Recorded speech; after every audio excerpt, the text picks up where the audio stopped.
What is going on, everyone? Welcome to another episode of the Irons and Chill podcast. A bit more of a spontaneous one this week due to recent events surrounding West Ham United. So joining me as usual, and with Domino's this time, is Andy Brazier. Say hello, mate. Hello, mate. Andy's got some food on the go, which I'm very jealous about because I went there a few hours ago. It's because I've been working all day and I've just come back from Fulham, so I missed Makes dinner. sense. So your boy's got to eat at some point. Yeah, no, I think no one's judging you, mate. It's perfectly understandable.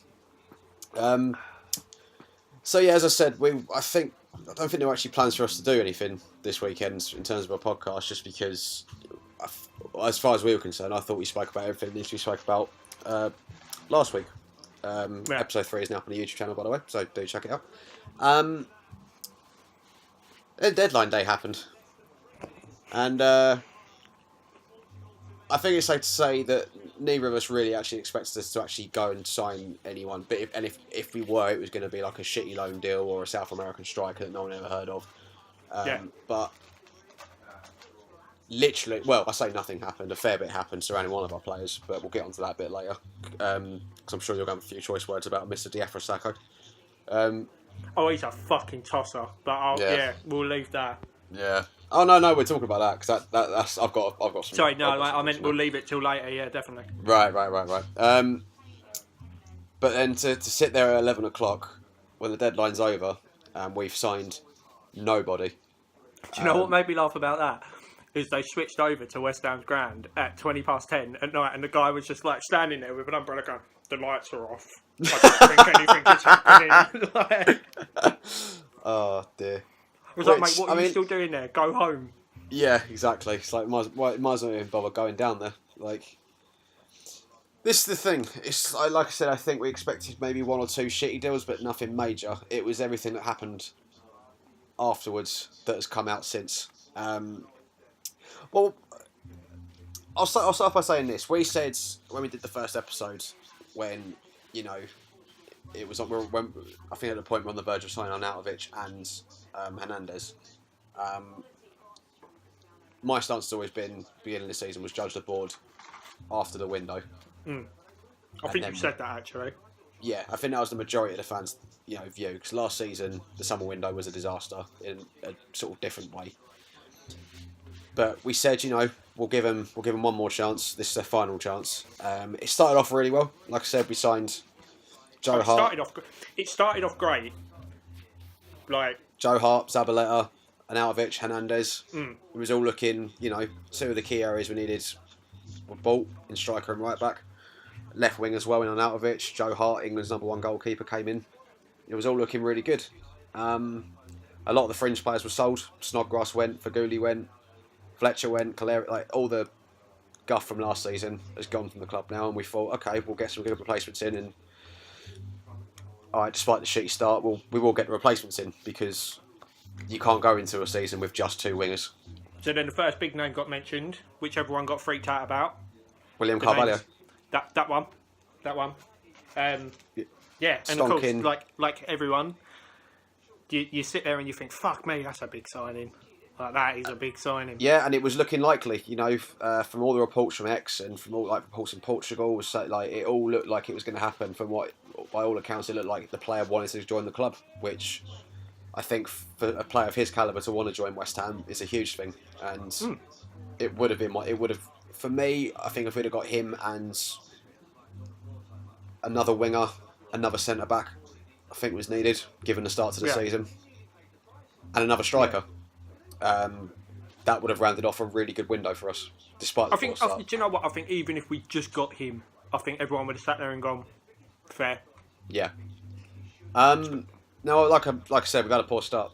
We've just come off the back of a 3-0 defeat to Newcastle, which was embarrassing. It was shambolic from start to finish, basically. So naturally, West Ham fans are in a great mood at the moment. Yeah. But that was, I think, after that defeat, a lot of questions about, as we spoke about in the last episode, and we covered extensively in the last episode, a lot of questions about the manager's future. And it seems evident from what did not happen on transfer deadline day that it's not just the fans who don't back the manager anymore. The board don't back him either, because the one player that Bilic wanted, which was Carvalho, we didn't go and get. We didn't make it happen. Now, a lot of fans were sitting there scratching their heads and saying, "Why the fuck hasn't this happened?" A lot of people were very angry, understandably. So when you're sitting there the day after the deadline, so what, on Friday, and I'm on Twitter and I see the official West Ham account post a news article from David Sullivan giving his roundup of the transfer window, and basically saying that, giving the excuse that the reason Carvalho didn't happen was because, even though it had all been agreed, Sporting had apparently come back to us and said, "No, we accept your last offer. We accept it now." It was apparently too late in the day to get a medical booked, and they didn't want to take the risk, in his words, on spending that amount of money on a player who may or may not be match fit or fit enough to play. Which, given that at the time that was put out, given the fact that on the actual deadline day, Carvalho was playing for Portugal, scoring a goal and setting one up. Yeah. And then when the article goes on to suggest that, well, first of all, going on that actually, it's been revealed since Sky Sports even put it out that the official rules are you can sign a player prior to the deadline pending a medical. Yeah. So you can put all the paperwork through, but if he fails the medical, you can still pull out the deal. You've still got a right to. You got a right to refuse, basically, as long as you follow the process. Like exactly. And all we've heard all summer, by the way, as well, is how apparently Sporting are quite difficult to deal with. Yeah. But when you see Leicester sign one of their midfield players and got that all done, just before the deadline was shut, and they sold another 4 players, I think, or so, like people, other clubs were buying from them. Did Man City buy a player off of them? Pardon? Did Man City buy a player off him? Did Man City buy a player off him? No, I don't think so. They might. I don't know. I don't think so. Oh, okay. Well, I know a few clubs have bought. I know Leicester did. Leicester's the big one. They bought Adrian Silva. Yeah, that's the one. Yeah. Bernardo. He came from Monaco. Oh, right. Fair play. Okay, ignore me. That's cool. So there's that, which was very transparent. You read that, and it was very obvious from reading it that it was not true. It was complete and utter bullshit. When you read the rest of the article, and he's basically goes out of his way to say, well, we did try to. We were offered players. We were offered Renato Sanchez and Krichirachak or whatever. I don't know how to pronounce that geezer's name. The guy from PSG who went to West Brom. We were apparently offered those two, and he comes out and says that Bilic turned them down, which we'll get onto a bit later. But at the end of the day, it's a fucking dick move, because all he's done is come out and try to throw the manager under the bus and say it's his fault we didn't do any business. When in actual fact, mate, you had the player that the manager wanted, and you didn't fucking pay up. Go on, son. Go on. Didn't fucking pay up. And then for the fucking 2 days later, it comes out that the Sporting chairman has come out and said that there was no offer from West Ham put to them. Now, fans are already pissed off, so already you're going to believe the Sporting chairman. Because, like... And of course, at this point, West Ham fans are at DEFCON 2. Like, we're not quite North Korea levels, but we're getting there. We're getting there. We're pissed. Because obviously everyone's sat there and they've gone, what the fuck is this? He hasn't actually bidded it. Now, what day are we? Sunday. We're Sunday the 3rd. And it's actually transpired that West Ham did put in a bid for the gentleman in question. Because this was confirmed. This was confirmed via David Sullivan Jr. on Twitter. Which is also a questionable move. Acting like a fucking mouthpiece for his dad by being like, "Oh, we're going to sue because it's liable against me, and it's so we're going to sue him, and it's libelous and all this sort of shit." Fuck off. Put something out on the fucking website if he's that serious about it. Don't get your fucking son to tweet it out. Pillock. Yeah. But so it transpires that we did actually put in a bid for him. Not that any sort of like official sort of paperwork or anything like that has been pushed out by the club at the moment to prove it. You know what most clubs would probably do if something this serious had popped up. Just a cut of an email. That's all we've seen so far. Just a sentence. But it wasn't for 40 million. It wasn't for 35 million. No, it was for substantially less. It was 23 million. Plus what add-ons over 2 years? Yeah. No suggestion on what those add-ons were, but 23 million. So we've been lied to, for a start. Every West Ham fan has had the wool pulled over their eyes. Like, they've lied. They've lied. They've lied again. Again, but this is a big fucking lie, because that was a very, very good player, and a lot of West Ham fans. In fact, I'd turn around and say all West Ham fans have sat there and gone, "Well, fuck me." Like, the geezers are a different calibre altogether. Yeah. And they've lied. They've lied. There was no need to lie. So they could have just pushed it out and just gone, "We bid him 23 million," and got put down. And yeah, all right, the majority of people would be sitting there going, obviously, if his buyout clause is 40. But they know. The thing is, he knew. He knew after last season we fucked about doing shit like that, bidding way too low for players that we were never going to sign. But I think for me, if they were honest, you could have sat there and gone, "You're a fucking div." But you wouldn't be shocked. I think this is more shocking. The fact that they turned around and said, "We've bidded this amount, but we've actually bidded almost half. Just over half." Like, what's an extra 3 million for a couple of multi-millionaires? Do you know what I mean? You might as well say it was half. Yeah. But it's bollocks, mate. It's fucking bollocks. Like the fact that we've, Sporting have come out and said no bid was made, regardless whether that's true or not. It is still brought light to the fact that whatever has been reported, whatever has been being leaked to the press, has not been fucking true. And it seems to me that as soon as we suffered that defeat to Newcastle, the board made their mind up about the manager. As far as they're concerned, I think it's like us. As far as they're concerned, like us, he's as good as gone. It's a matter of when, not if. To use my quote from the episode last week, he needs to go in that case. He needs to go. If they don't back him, he should be gone by now. Don't back him, sack him. But because they fucking know. They fucking knew. If they got rid of him after the Newcastle game and spent the 5 million to get Benitez in, and Benitez walks in and goes, right, fresh from a Newcastle board, they don't want to give him any fucking money for players. He walks into this job and goes, right, here's my targets. I want these 4 players. Let's go make it happen. They're going to share even more money. It's better to wait till after the window's gone and after the Huddersfield game to sack Bitch. When the next manager comes in, that's what I got to work with. Where? It's so obvious. It's so fucking. Because there's no other explanation for it. Why would you keep the man and then not trust the spending the money on his signings? Like what? The bottom line is, they're tight-fisted cunts. Yeah. Right. They're just not as much of a tight-fisted cunt as what that Newcastle owner's Mike Ashley is. A tight-fisted cunt. They're a lot more sly about it. Yeah. Yeah, it's snaky, if anything. Yeah. Do you know what I mean? We're talking like pay-it levels of cunt. Like... Yeah. They're arseholes, mate. And I'm going to use my favourite quote again. They need to go. He needs to go, and they need to go. It's the thing, they all need to go.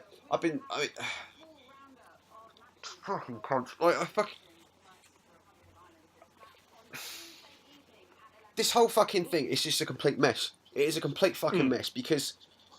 We're now into the season, no points on the board, 3 games in. We've got a squad that is dangerously thin, like 2 or 3 injuries, severe injuries away from being fucked. Yeah. With no real backup. Imagine if we lose Hernandez.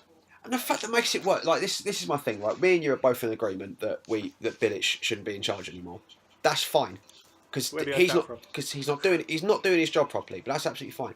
But at the same time, show the man some respect. Don't fucking go out there and throw him under the bus and try and make him public enemy number 1 with the fans, and try and be like, well, we did offer him these players. We may well have been offered those players, and Bilic may have turned them down. But he's the manager. Like that's his choice to do so. Whether we think it's or the board think it's right or wrong or not, he turned those players down and said, "This is the player that I want." Yeah. They should have gone and got him. They should have, but I think you've already hit the nail on the head with what you said. They quite obviously don't want him. Like, they're trying to push him out. They're trying to make him walk. It's because then they don't have to pay anything to him. Exactly. Do you know what I mean? And that's that tight-fisted cuntness coming back out and coming back out of him again in full force. Like, he should just walk. He should just walk. Like, I'm at a middle ground with Bilic because I think he's an arsehole for flopping his bars week in, week out.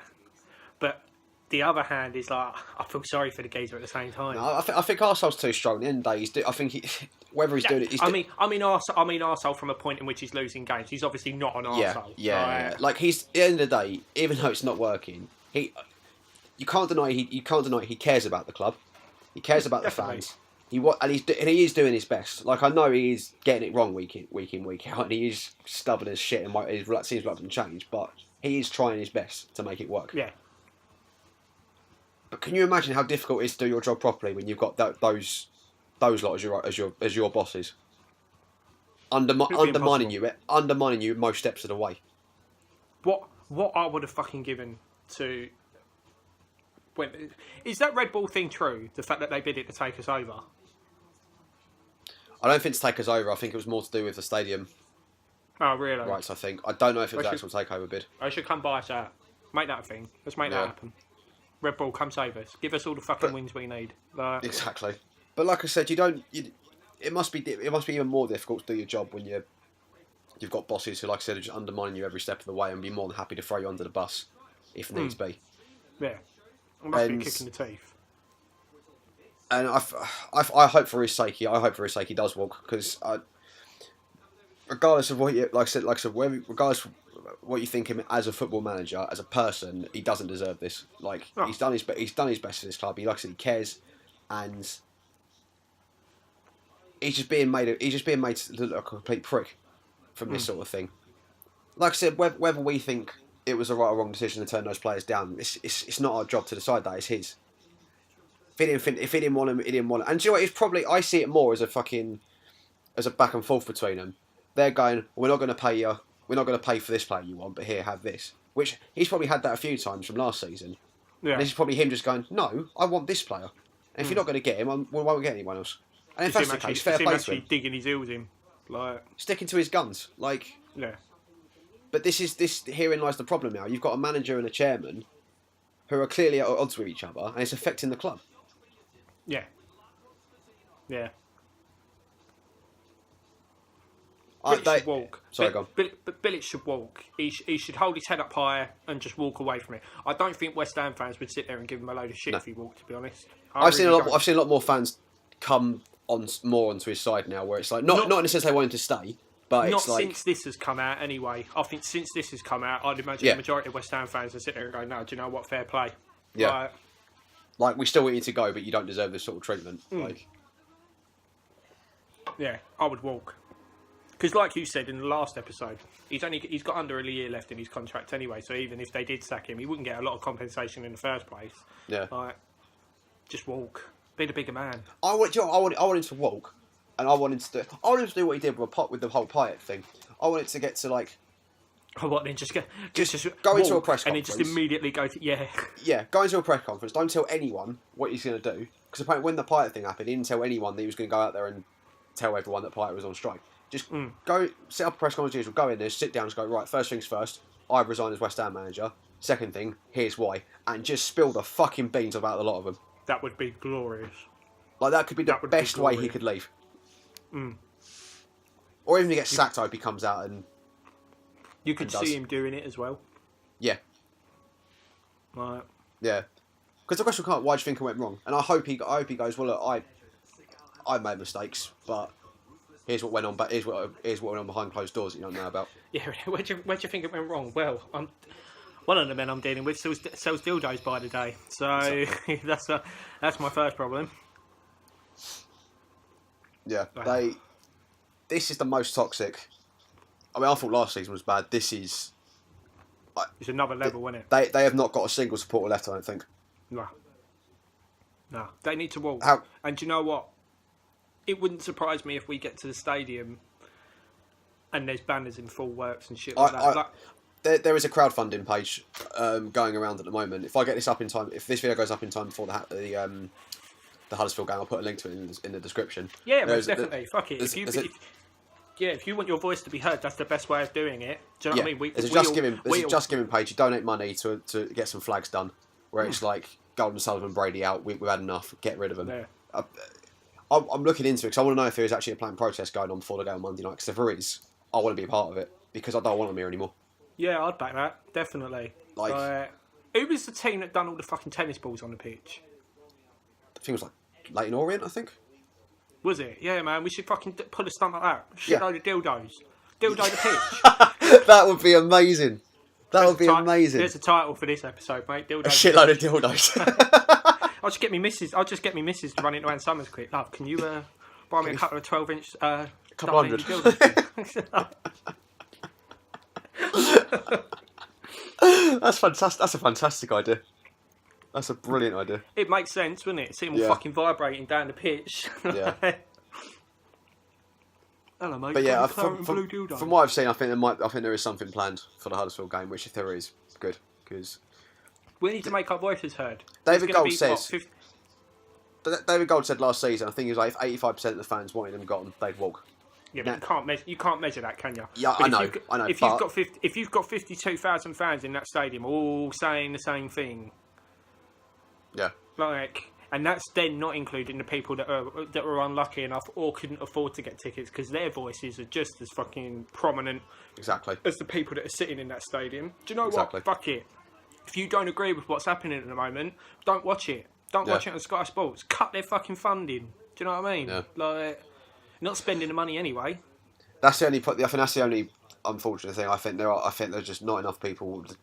I think boycotting a game is the best way to get through to a board that you don't want at your club anymore. But unfortunately, I think the majority of football fans won't commit to it. We saw it with Newcastle a couple of seasons ago. It's because we spent too much money for the bastard tickets in the first place. Yeah, exactly.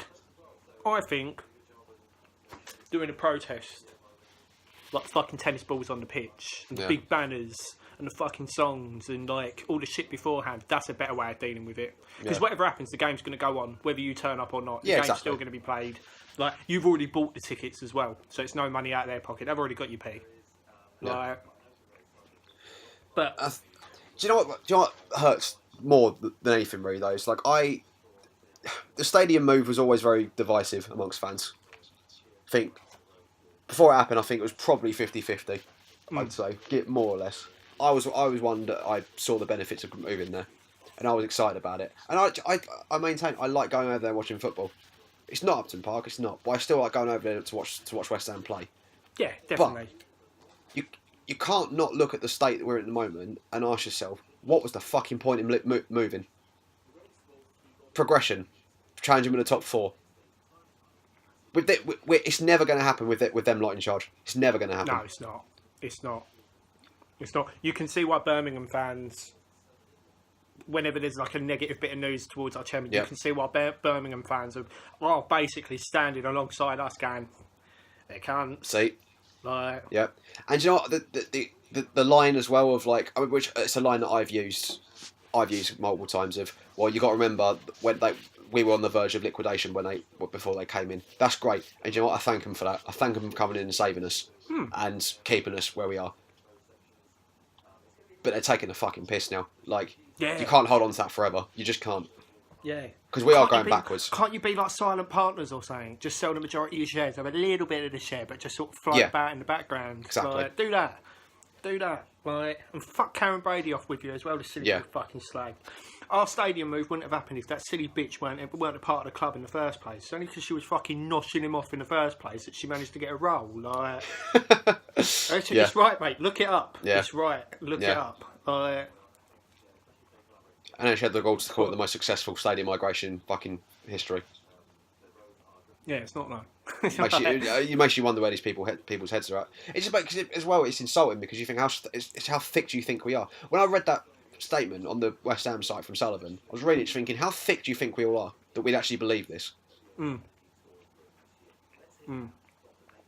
think we get all our information from fucking from X on Twitter. We know what goes on.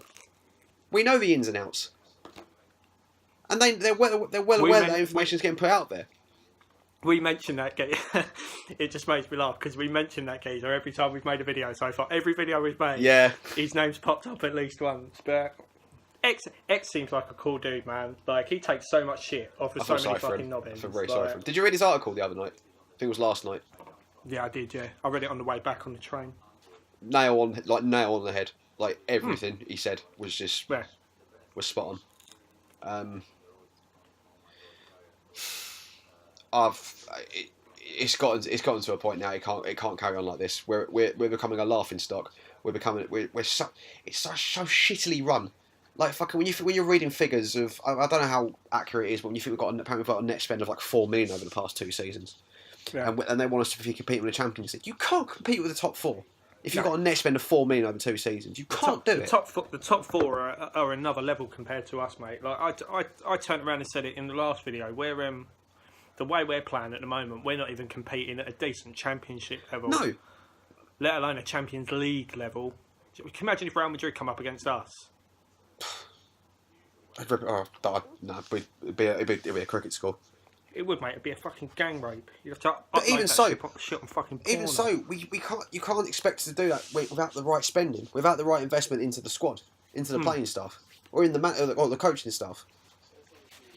And I've been reading stories about it's coming out recently about the training grounds like meant to have problems with it, and that's why our fitness is so bad because there's just basic stuff there's not at the training ground, stuff like ice baths we haven't got there or anything like that. Yeah. Oh, I didn't know about that. Yeah, I can't remember where I heard it. I think it was on.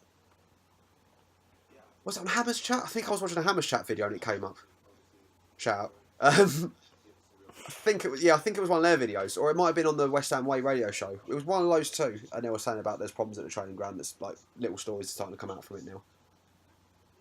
From top to bottom, it's a fucking shambles, mate. They don't have ice baths. Apparently not. I mean, when fucking Arsenal went away on their pre-season, at least they had the fucking mentality to open up to fill up a load of bins with water and ice cubes. That's what we had. That's what we had in our pre-season, but at the actual Rush Green. I'm sorry, Gov. The budget won't spare to fucking wheelie bins. Well, we bought Hernandez, therefore we can't afford ice bins. Yeah. Fucking just. We put in a bid for some ice, but it turns out it's run out. So I mean, they wanted 20. They wanted 20 quid. We offered them 2 quid with down payments over the next 2 years. Yeah. Fucking cretins. Oh, dear. I'm sick of seeing FFP as a fucking excuse as well. Well, you know, financial fair play and all. We got to be careful. Fuck off. No team has been done by financial fair play yet. Not even PSG. No, and they're being investigated. Nothing will happen. No. It can't happen when you've got PSG spending fucking 400 million on 2 players. Exactly. So exactly. It's a joke, mate. It's a joke. That's what I said to you before we started recording this. We are the joke of the Premier League right now. Yeah. And that's not cool. That's not cool at all. Like, we were never a feared club in the Premier League or anything like that. But I'd like to think at one point we were somewhat a little bit respected. We were. No, we always were. Yeah, I think. But not at the moment. Not at the moment. But because obviously the stadium move has put such a big fucking shining spotlight on us. So everything we're doing now is being fucking put under a microscope because of the stadium move and because of all Sullivan coming out and going, oh well, you know, we're gonna.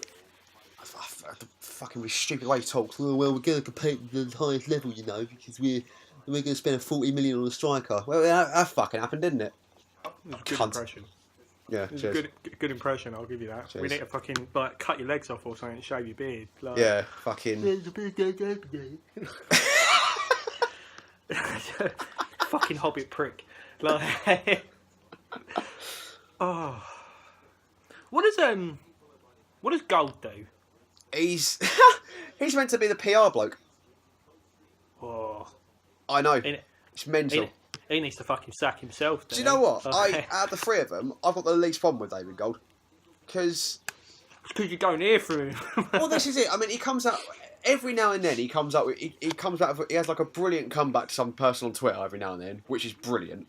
Like, which is why I follow him. Yeah, because you get a little bit of pun. You get a little bit of gold every now and then, but I think he's like out of the 2 of them, he's the minority shareholder. Like, Sullivan's the main one. Oh. So maybe we fucked the other 2 off and just kept Gold around just because I think he comes across more of an actual West Ham fan. Sullivan don't. Sullivan fucking gives it the big and he's a West Ham fan. Is he fuck? You touched on it earlier, and I'm going to bring it up again because it's a problem that West Ham fans have turned around and mentioned before, and I'm seeing it fucking creeping back in with his son turning around and announcing shit. Like, how old's his oldest boy? Dave's the oldest and Jack's the younger one. But how old's the oldest, roughly? 21, I think. So he's younger than my youngest brother, do you know what I mean? There's no way that geezer should be turning around and announcing, fuck off back to New Bar. Do you know what I mean? Or wherever it is you do your shows. No one wants the club news coming out from you. I don't care who's your dad. Shut the fuck up. Yeah, why is it being announced through his Twitter page that we're taking legal action against Sporting Lisbon? Why is that not coming on the club website? He did it with the Sacco thing as well. He was the first one to announce it. Sacco ain't leaving. Fuck off. It's got nothing to do with you. Yeah, it was both of them. Like, to which it then comes out that I'm going to say my rant for when we get on to Sacco because we're getting there. I've got some words for him. We're getting there, ladies and gentlemen. We're getting there. We're getting close to level 1. The other thing as well that I fucking read in X's column that Sullivan was even advised by his advisors. So I'm assuming his head of press or his head of media and other people on the board advised him not to put that statement out, and he fucking did it anyway. So even people within the club are saying to him, "This is not a good idea. They're going to see through it," and he went and did it anyway because he's that fucking arrogant. And everyone saw through it. Yeah. It's like that bit in The Simpsons where he's rubbing up the fucking chicken leg against the paper to see if it would turn clear. Yeah, essentially. That was his statement, and that was an iron wall. Yeah. And it just eroded. And he just looked at it and went, seems good, we'll put that up. Like, shit. It's a complete and utter shambles at the moment. He is a full-on fucking cockwomble. He just stop it. Someone just needs to walk up to him, sit down, just go, Dave, mate, shut the fuck up. Just stop it. Stop it. It's all fucking started a few weeks just after the Hernandez deal. Fucking going on to TalkSport and giving this is the best transfer window we've ever had. I think Hernandez could be one of the best signings we've ever made. And it's like, you're doing a good job, mate. Yeah, well done. Yeah, fucking pat yourself on the back. You're not done yet. Right. Because we've got 3 strikers at the club. 2 of them can't fucking barely walk between the two of them. Exactly. Yeah. Like I said, the geezer's a cockwomble. He either needs to fuck off, or at the very least, shut up. Like, just do your job. Just do your fucking job. Stop embarrassing yourself. Stop embarrassing the club. Stop making the fans like they need to feel like they need to be embarrassed of their own club. Yeah. Do you know what I mean? Because it's us cunts that fucking pump the money into that club to keep it running at the end of the day. Without us, 100 quid each for 2 home games. We said last week we've spent 100 quid each on 2 home games. And we'll do more. We'll do. Yeah, more. we will. I'm not going to not go. But it's like it's to back your point up. We're the ones putting the money into it. Between the 2 of us, it's 200 quid just from us 2. For 2 games, we're definitely going to lose. Now times that by 52,000. Fucking exactly. Like 52,000 people paying about 300 to 500 quid for season tickets. Yeah. You can't have decency to fucking tell us the truth.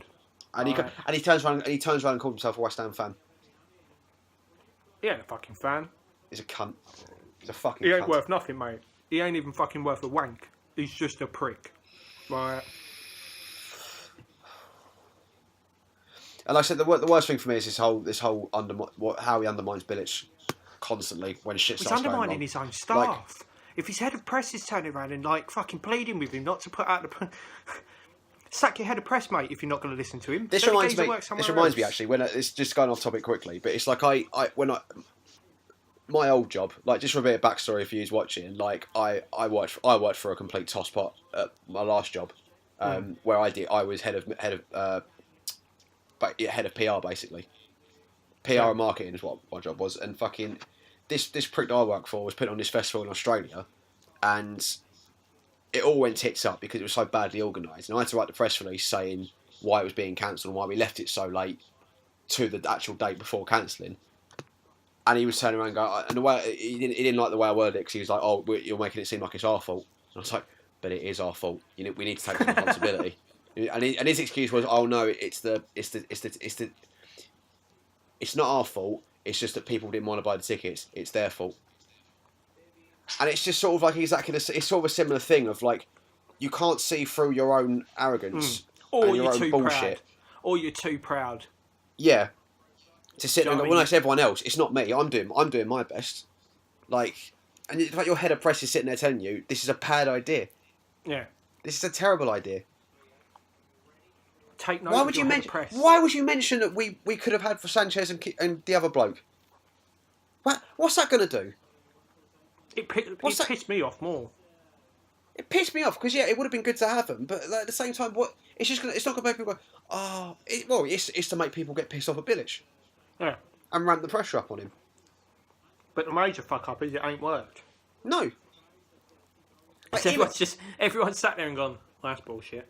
Yeah. Even if he has turned them down, it's still bullshit. Doesn't excuse the fact that you bidded just over. We're talking just over half for the player that Bilic, the current manager, wanted. Yeah. You get the players the manager wants, regardless of what. Like, it's not your job to sit there and go, no, I don't think he's good enough. It's not your job. I know it's your money, but that's what. Newsflash, mate. You're running a football club. Yeah. You run the club. You don't get an opinion. This is why you hire people to have opinions on how good players are or not. Yeah. The fact that he sees himself as this fucking director of football, and you're not. Yeah, the director of football. He's not. He's just a money man. Just fucking pump the money in. I know it's your money. That's why you pay people to say to you, trust me, this is worth the investment. You don't make that decision yourself. You don't. Geezer can fucking direct traffic at the moment, let alone fucking direct a football club. Like. So I think, I think over this course of this season, we just need the fans. If fans want them gone, whether we can sit here and say it's unlikely that they'll go or not, fans, we need to make our voices heard constantly throughout this season. Even if things turn around and start going well, they need to go. And the only way only way we got a chance of that happening is if fans just keep making their voices heard, keep getting banners, keep getting flags. Because we can't carry on like this. Even if we get Benitez in or Tuchel in, and he does back him for a little bit, it's all going to start happening again. Of course, it will. Like, and there'll be a few West Ham fans where if we got Benitez and Benitez got what he wanted straight away, a few West Ham fans will be like, well, the board have changed their tune. It'll all go to shit at some point. Yeah. Because someone like Benitez won't part with it. Someone like Benitez wouldn't part with it. He hasn't part with it at Newcastle. No. So why would he part with it from us? He'd walk. Do you know what I mean? Who was it? I think it was on. It was on Hammer's chat as well. They did their. I tweeted about it from the account. They did their deadline day special the other night, which was really good entertainment. Link in the description. Yeah, we'll put a link in the description. It honestly is such a good watch because it's just they just get progressively more, like Gio just gets more and more angry as the night goes on, and it's just really funny. For understandable reasons, especially when the Sacco stuff popped up. That was hilarious. But it was Gonzo was saying that the problem is it's really well known that Bilic was not their first choice after Allardyce left. Benitez was. And he was hours away from taking the job, and he went to Madrid. And then we went for Klopp. And Klopp was in the middle of a sabbatical and didn't want to, and he obviously was waiting for the right job to come up. We went for Klopp. I didn't know that. Yeah, no, we did. We reached out to him, and made contact, but I think he said he was taking time out at that point. He was basically waiting for the right club to come along, which ultimately was Liverpool. Or you read between the lines and he sat there and go, fuck that. Yeah, shut up, wouldn't blame him. But Bilic was like third or fourth choice, and you can tell that from the way he's been treated. You can. I mean, we sat because I feel like we're going to get pulled up about this. Like we said a few weeks ago, no, it wasn't the last one. We said about you can't have a guy at the board because they have backed Bilic. Obviously, that was before. That's why I put in the title. This was pre-deadline day because up until that point that we recorded that, they had backed him, and it was at that point looking. Everyone was happy, and looking like Carvalho could still happen. Exactly. Yeah. So everyone was stoked because everyone was sitting there. I mean, all you got to do is look at X's Twitter page in the days leading up to the transfer deadline. Everyone was going, "What's happening? What's happening? What's happening?" He's like, "It's close. It could be close. It could be close." Everyone was happy. Like I said to you before we started here, if we'd have only signed him over the top of the other people we'd signed and hadn't got a centre back or a striker, most people would take it on the chin. Right? Yeah. Well, that's then down to Bilic. Because he's the one who said he's happy with his squad. Whether I believe him or not, when he goes, more stuff's going to come out. Yeah. Be it through X or from Bilic himself, more stuff's going to come out once Bilic goes. I hope it's from him himself. Yeah, I do. Because there's part of me that thinks wouldn't be surprised if he generally did think his squad was good enough. But I just can't, because you can't look at that squad and say, "Well, I've only got 2 wingers. That's all right." Like, do you know what I mean? Like, that's why I think I don't think Bilic is that stupid. He's clueless tactically, like to what he's been found out to be clueless tactically. But I can't see him being that thick. No. That he's left us that short with our history of injuries. So I think there's something going on, like whether he has had targets that haven't been mentioned publicly that Sullivan hasn't backed him on, or I don't know. We need someone to buy us out. Yeah, no, massively. That's what it's come down to. We need someone to just like. Well, at the end of the day, mate, we've already fucking to coin that expression, we've already sold our soul by moving to London Stadium. We've already lost a massive part of who we are as a club. Chelsea fucking hit the nail on the head when they were chanting that, weren't they? Like, yeah. Like, and I guess we did effectively sell our souls for that shithole. So we've sold it for nothing. Yeah, that's the word. Like, if we were there and we were actually like fucking getting the players in that we needed and showing some intent, showing some ambition. Like, I'm not saying we should be going out trying to fucking sign Gareth Bale, but like, you look at the signings West Brom have made, what Huddersfield have made, what fucking Swansea have made. Like there are teams buying players that you look at and go, fuck me. Swansea have Renato Sanchez. Look at Everton, for example, doing their absolute best to get into that top 7, top 6 on a consistent level by bringing in the players they have been.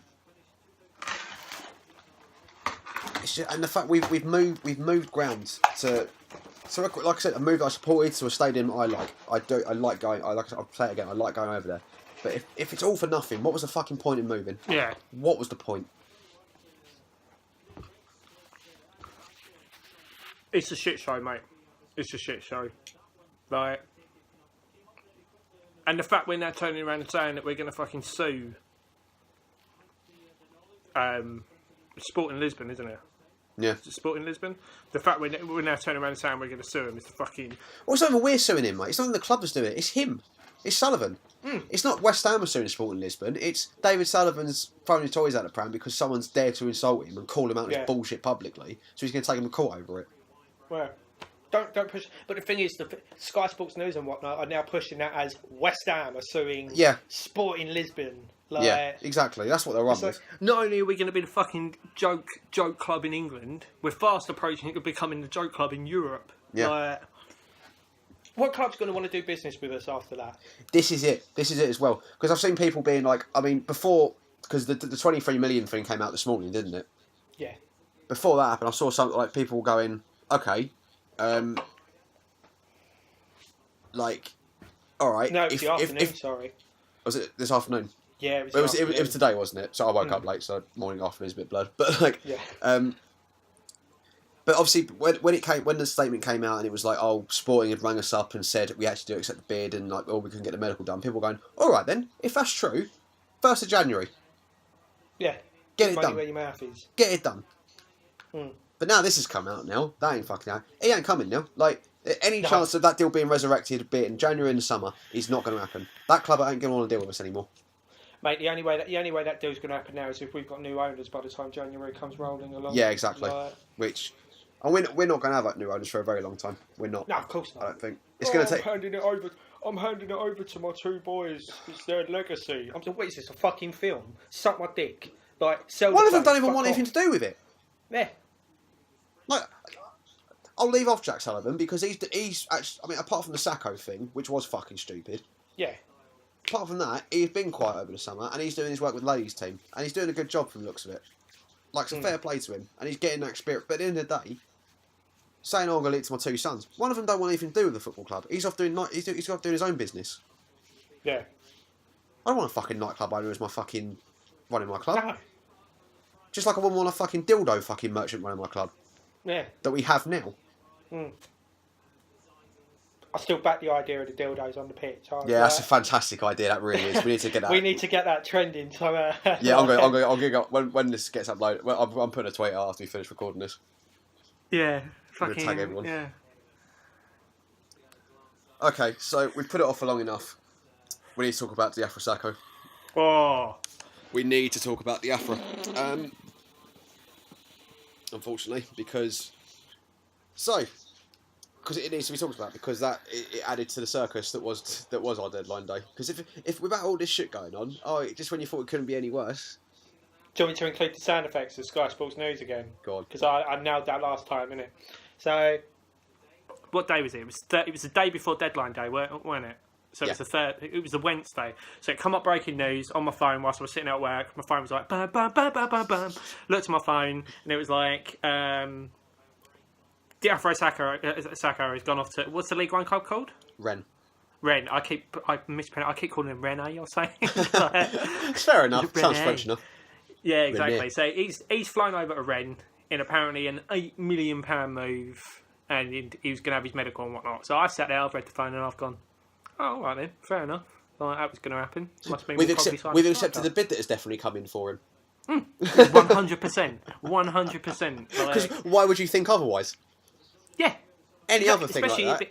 Especially it being on Sky Sports News, it come up with a theme tune. The second you hear the theme tune, it's got to be bang on. Jim White was raging hard on. Oh, yeah. We Stonking got yellow transfer. That's a whole mental image. Sorry, everyone. But, Suffocating himself with that stupid yellow fucking tie. But yeah, and then it come out on Twitter, didn't it? A couple of hours went by, and then all of a sudden, one of the boys has gone, he ain't Both of them leaving. did. Like a proper fucking Wolf of Wall Street style, like, They did it with I'm a not meme. fucking leaving! They did it with a fucking meme. Yeah, I know. West Ham Yeah. 2017. Yeah. Squashing transfer rumours with memes. Brilliant. With memes, yeah. Very outdated memes as well. Yeah. Sick meme, bro. But yeah, but it turns out, long story short, is the Afro Sacco has basically sat there and gone, I've had enough of your shit. And he's organised his own medical. Seeked ridiculous! Seeked out his own club and sorted out his own prize. So All in the space of a day.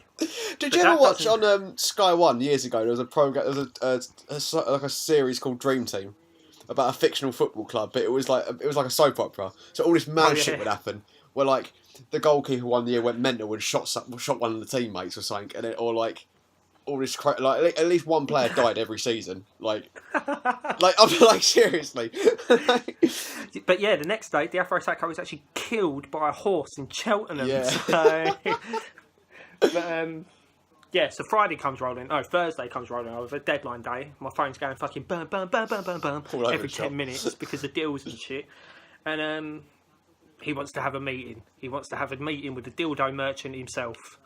And but first of all, there's horse riding. So horse running in Essex. So people are going to go and watch that first. Because, Fucking Cheltenham, because his agent had a horse. They had money. yeah. On. Did you see his agent? No. He looked like a fucking crackhead out of Train Spotting. Did he really? Prop standing there like, what's happening with the Afro Sacco? Yeah, no, he wants to. I don't know, man. Just give me money. Yeah, we got a meeting. My horse has just come through, so I'm going to go score. See you later. Like, Do you know what makes it the best part about that story as well? The horse won. the what, sorry? The best part about the whole thing is the horse won. Oh, yeah, definitely. It's the best part. I should have put a fucking flim on it. Like, So that all happens.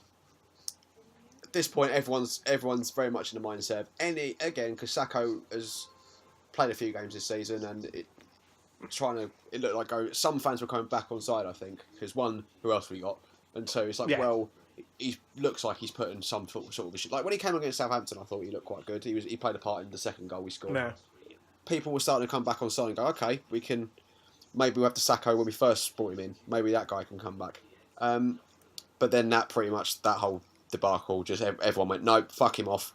Don't want to see him in a shirt ever again. Like I don't want to see him in a shirt. No, I I didn't want don't. to see him in a shirt in the first place. But this. I was going to say, we're going to because. So I'm sitting there. The deadline's looming nearer. The fate that we're not going to sign anyone has long passed. It's not going to happen. Even a fucking last minute loan deal for Jack Wilshere is not going to happen. Like it's a bad day.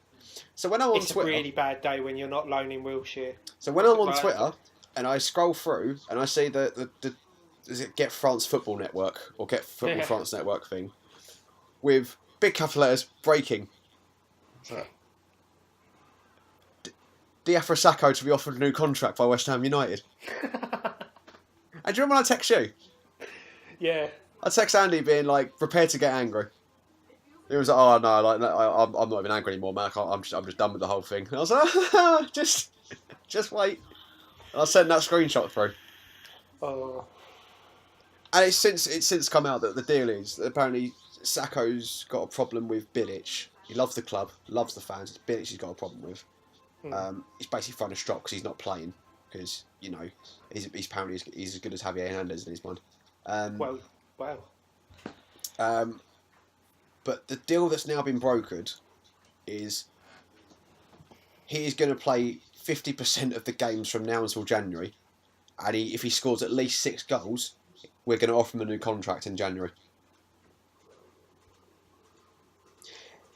This is a player who on the same day or the day before had booked his own medical in another country, thrown himself out there to sort his own transfer out because he wanted to get out of the club that badly, and as a reward, we offer him a new contract. Banter club. And do you know what's even worse? Do you know there's one player in the squad who everyone all summer has said needs a new contract and who hasn't even been offered a new contract yet? Manuel Lanzini. Right. Diafra Sakho could legitimately have a new contract before Lanzini does. We are shit. We are a shit show of a football club. That's the icing on the cake, though, isn't it? I'll talk to you in a bit. My horse is running. Yeah, to mug them off. We need to have an emergency meeting. All right, cool. I'm just going to pop down the horse's first show there. Yeah, nice one. Cheers. First of all, who's his agent? Because that's brilliant for him. He's gone for all the trouble and he might even get a pay rise out of it. Oh, fucking Ewan McGregor. Yeah, it's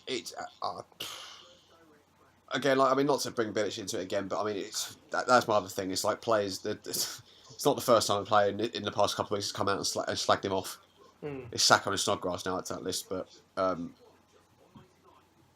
it's not. It's just. I was chatting to my mate who's an Arsenal fan, and I was like, I think we've overtaken Arsenal now as the biggest banter club in the Premier League. Definitely. Because he booked his own fucking medical. He just went AWOL and just went no. He basically just went fuck this, and he went. Oh, I'll book a medical in. They'll have to sell me. He probably negotiated his own transfer fee as well. I bet he was fucking fuming when he found out he weren't leaving. all that effort. But then just turn around and go, nah. I don't know, because he's gone through a lot of trouble. He's been told, well, you're going to play 50% of the games from now to January, and all you've got to do is score 6 goals, you get a pay rise. Do you know what I mean? Well, I mean... And this goes back to the board undermining Bilic again, though, because why are they saying to him, yeah, you're playing 50% of the games? Of course it does, and to be honest, that doesn't shock me, because along with everything else, the only thing that would shock me now is if they put the club up for sale. But for Sacco, he's now got an incentive to do what he actually does and play football as a professional footballer. Yeah. So, I mean, if he wants that money and he wants a better contract, but it's the fact he's getting rewarded for just being a cunt. Yeah, no, I don't agree with that. I don't agree with that. Any other line of work, you try and pull that shit. You know what I mean? Oh yeah, I'm gonna go into if you're I'm just going to go into this other shop in in North London, and I'm sorting out my own interview, and I'm going to sort out my hours with them because I don't want to be here anymore. I'm leaving, and then it didn't work out. You came back and they went, well, don't leave, but just work we'll give you some good shifts. Just half the time. Yeah. But for more money. Yeah, good, right? Fucking no, you'd be on your ass. Yeah, of course you would be. I don't know. I'm amazed that from July we've got to here. From how good it was after Hernandez signed and how positive everything was. To where we are now. Brain hurt. It's just my head hurts from it all. It's very. I've said to you, I'm really not looking forward to going to that Huddersfield. Why did Palace bid 10 million on him? Pardon? Why did Palace bid 10 million on him? Desperate, aren't they?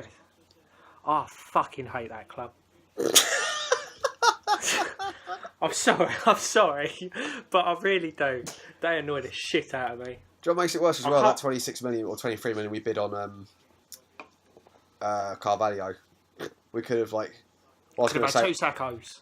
We could have bought Mamadou Sakho, but then again, Bob Sullivan would have been 8 million, wouldn't he? I will give you. We want Sakho. How much a Palace bid? 26 million. All right, we'll give you 6. Half a Benson. Yeah, we'll give you 6 and half a Benson. Oh, yeah, fucking. Can it get? Is it? Can it get better? No. No. No. Not with Dr. Dildo at the helm. Definitely not. I maintain 100% I don't think we're going down this year unless Bilic they decide to keep Bilic to the end of the season. Then I think we will go down. Which wouldn't surprise me. Which really wouldn't surprise me. Like, did it with- I'm telling you, mate. did it with Avon Grant. We're going to lose against Huddersfield and then we're going to beat Spurs 1-0. Yeah. I'm calling it now. Yeah. Like, Well, they kept everyone Grant in the job, so no, it wouldn't surprise me. But yeah. on the whole, I think we'll be all right. But at the end of the day, it doesn't matter. We're going to be a mid-table team playing in a stadium to 60,000 people. They'll be rubbing their hands together if we get fucking relegated to the Championship, mate. Because they know that they won't have to do anything to the ticket prices. Yeah. Because Muggins here will still pay the same amount of money for every home game. Yeah. Do you know what I mean? Like, they'll offload a load of players and make a shitload of money on them because we've got English heads, and if you're English and can kick a ball, you're automatically worth about 50 million. So they're sitting there just fucking... Mark Noble definitely isn't. No, but you know what I mean, like Antonio and Yeah, Cresswell and shit like that. You could definitely get away with asking for a fee for them because they're English and they can kick a ball. Like, so, inflation. Like, they're sitting there just going 30 million, 20 million, 50 million. Do you know what I mean? They're doing the maths in their head already. Do you know what I mean? Like... And apparently, I don't know how true this is. This is something I heard from, I believe it was Gonzo again, from Hammer's chat. There's going to be a change to the TV deals next season. Or it's from 2019, I think it might be actually. Is that the parachute payments going? Or I think it's basically the fact that people from all around the world don't want to watch West Brom versus Stoke. So that, like, but basically it's the top 6 clubs that people from other countries around the world want to watch. So therefore the top 6 clubs are going to get the majority of TV money now, and the rest of the league aren't. Oh, well. So if that is the case, we haven't even got the TV money thing anymore, which we are going to be skint. Because we know we're getting TV money, because we're on TV a lot this season. Yeah. Like, I think we haven't got a Saturday 3:00 home game till December. Yeah. All of our home games up until December are TV games. But if that's the case in a few years, which means we'll be sitting at that point going, we really missed our chance because we definitely can't compete now. Yeah. Like, no chance, absolutely zero chance. If we get Benitez in, which I think we will, because there are reports coming out more and more from Newcastle side and from our side. Yeah, I know they're being pushed out through the Telegraph and whatnot. Have you seen who Crystal Palace have been linked with? Oh, it's I have. Who is it? It's Hodgson. Yeah, it's Hodgson. I read it on the way home and almost fucking died on the spot. I was just like, oh, that's the best bit of news I've heard. Like, oh, fucking Penguin in charge of that wanky football club. Like, it's too much. It's too much. But yeah, I reckon we'll end up. I do reckon we'll end up getting beaten. It's just because it's too many stories coming out now. I think. Yeah. All this shit gets leaked from the inside anyway. Do you know what I mean? Like, the Benitez would be interested. So now the board knows that he's interested in the job. So that gives them more incentive to eventually push Bilic out. Because at the end of the day, I think Bilic's fate is still for the fact that, given how toxic it is and how the attention is on the board now, probably more than Bilic. Like, a lot of the hatred is aimed at the board now more than Bilic's. So the longer it goes on, it's not going to be a question of. It's just going to be a question of, why haven't you sacked him yet? Why haven't you sacked him yet? Why haven't you sacked him yet? Eventually, you're going to have to if things carry on going as bad as they are. And that's why I reckon Huddersfield. He loses that game, he's gone. And definitely. And then they'll shell out the 5 million because they know. And the thing is now, there is no excuse for not paying that £5-6 million to get Benitez out of his contract, because we know for a fact they've got at least 23 million in a bank account. Yeah, exactly. So, yeah, I reckon Benitez will come in. We'll finish like 12th or 13th or something. But it'll take a while for him to actually get put an effects in. But of course it will. He won't walk in and then that's it. We'll just start fucking banging everyone about 8-0. Like, I mean, unless we had 2 weeks to get someone in to prepare the team. But no, we wouldn't do that because we're fucking idiots. No, this would have been the ideal time, wouldn't it? Yeah, it would have been. It would have been. It would have. And West Ham being West Ham, we'll do it the week before we've got Spurs. Lose against Spurs, and then everyone would be sitting there going, "How the fuck have we lost that?" Like, sacrificing the league. and our potential status in the Premiership just for a few minutes, just for this, because you don't want to spend money in the window. It's fucking embarrassing. It's pathetic. Yeah, it is, mate. It's coming for all this shit. Oh, we're going to compete. We're going to compete. We ain't going to fucking compete. We don't like in charge, mate. Like you said, we need someone to come and take us over. That's it now. Like we need. I was saying to somebody at work the other day. The only way we're going to get to that level is we take the Man City or Chelsea route. Which at this point, fuck it, might as well. Might like. It's needed, isn't it? Like I'd rather have. I mean, fucking even the people who are in Man City, you can tell they care about the club. They're involved. Like they give a shit. Let's fucking send them out to fucking Abu Dhabi like every week break, didn't they? Yeah. Like, but you can tell this. It doesn't feel massively soulless at Man City. Do you know what I mean? It just they're always at the games. They're always cheering. Even Abramovich is the same with Chelsea. He's always at the game. He's always cheering them on with them. Every game, that bloke. Yeah, like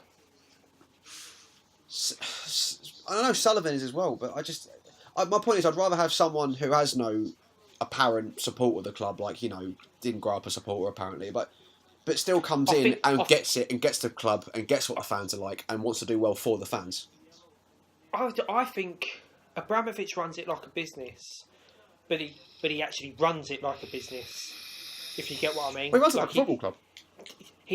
He runs it. Yeah, he runs it like a football club that is a business. If you get what I mean. So he understands the needs. Very cutthroat and. Yeah, he understands the needs and wants of his customers, and if something is going wrong, he gets rid of that thing that's going wrong until it starts working right again, which is something that we don't do because we're run by a knob end, a dildo seller, and a bitch. That's who we're run by. That's another potential title episode.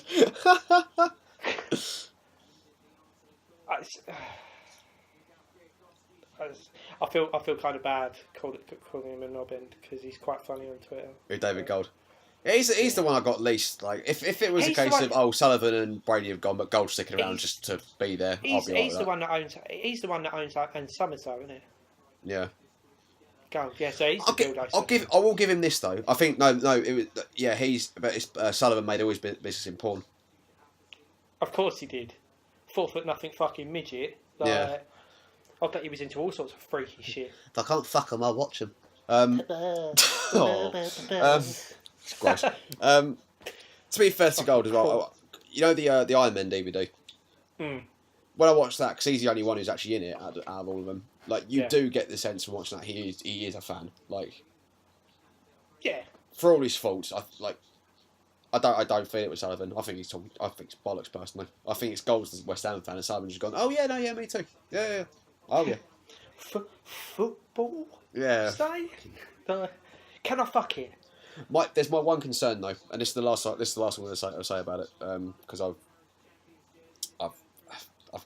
said what I need to say about how I feel about them and what I want, how quickly I want them fucking gone out of my club because they're cunts.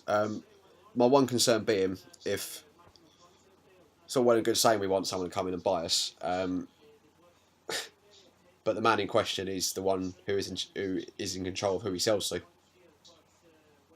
Look at Birmingham. He won't sell. And the problem is, if you read what Birmingham fans have turned around and said when they did sell, they just sold to the first person that come along. This is my point. Look at where Birmingham are now. And they're just hovering above the relegation zone in the Championship, as far as I'm aware.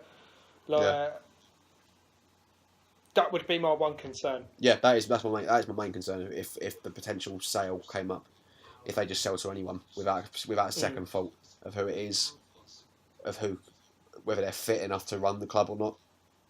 What we need is just get all the fucking fans together, every single one of them. Big kitty, and everyone just bungs in what they can, and then could you imagine that a community-run football club in the Premier League? It would be amazing. It would. It would be amazing. But yeah, that's my one worry. It's like he has, and what's the best way to give the finger right back at the fans than to sell to someone who's going to ultimately ruin the club in the long run, just so you can turn around and go, well, it weren't that bad under me. Fucking Zuckerberg, Mr. Facebook, come along and buy my football club. You've got all the money. I'm doing a Kanye, mate. I'm doing a Kanye West. I need help with my business. Like, fucking With the Candy Bill Crush Gates. arena. Yeah. Bill Gates, he's got loads of money. Ain't Obama a West Ham fan? Supposedly. Is West Ham's his favourite English team? I hope so. Barack Obama being a West Ham chairman, can you imagine? Oh, mate. Everything would be fine. We'd get relegated. It'd be like, but we can't be mad with him. I'll be chuffed for that. He keeps calling it soccer, but I don't mind. I don't care. I don't care. Look at him. He's just so cool. Yeah. In an ideal world, they realise their fuck ups and they sell the club. But yeah, reality is Sullivan is sitting at home at the moment in his fucking claret and blue chair, wanking himself off whilst looking at the amount of money he's made himself over the past few years, and that's the bitter reality of it. And as much as it sucks, it's a realisation that West Ham fans have to accept that he ain't going nowhere anytime soon. He ain't, and when he does, it's only his boy that's going to take over. Do you know what I mean? And like his boy might come across as all fucking gooey-eyed, football at heart and stuff like that, but you know what it'll end up being? It'll just end up being a case of fucking like father, like son. Yeah. You know what I mean? You pick up your good and your bad habits from your dad. Well, he's learning to run his dad's business, so you're going to learn. You're going to run it as you've been taught. Yeah, you're going to learn how to threaten to sue another football club, right, and shit like that. So via Twitter, like. Yeah. Got money to pay for fucking lawyers then to sue a fucking. Get some on a free transfer, mate. South America. Jonathan Clary be his lawyer probably. I'll take it. Should we move on to something else? The England game. I was going to say something a bit more cheery, but we're about to talk about England, so. Oh, you could use the word comical. Yeah. It's definitely comical. What a fucking shit show that was. It's we spoke about it just before we recorded. It's like I said, it's difficult for me to. I don't think it's necessarily a case that we played terribly. Like we won 4-0. It's just that I think it's difficult to set up to. It's always what you get with these fucking pony qualification teams like Malta and Kosovo and fucking like, you know, Uzbekistan, all this sort of stuff. Anything with Stan at the end of the name. Yeah. Not to come across as, you know, slightly xenophobic, but you know what I mean. But like, it's not xenophobic though. It's fact. Ignorant. Ignorance. It's not even ignorant though. You look at our previous qualification things. It's all been teams from the Eastern Bloc. Yeah. And one European team that like you go to on holiday. Exactly, and it's like so they're gonna turn up and play the exact same way. They'll stick 10 men behind the ball and just make it as difficult as possible for us to break them down. Which doesn't make good viewing. Like I get that. I'm not. Don't get me wrong. We didn't play as well as we could have. Like we said before the game, we were far too patient. There was no real killer instinct with that performance. That was my problem with it more than anything else. Is we looked like we didn't want to slice. Like it was until the first goal went in, then the sort of floodgates opened a little bit, and we were taking shots from outside the box and trying to. And we were playing some decent-ish stuff, albeit against a fucking pub team, like a bunch of part-timers. And if that was the England team of like 10, 15 years ago, that would have been 1-0 in the first like 10 minutes. Yeah, this is why I don't have a problem with us playing like the bigger national teams in friendlies. The only problem is I don't take it as seriously as we do because it's a bit more of an idea of where we're actually at.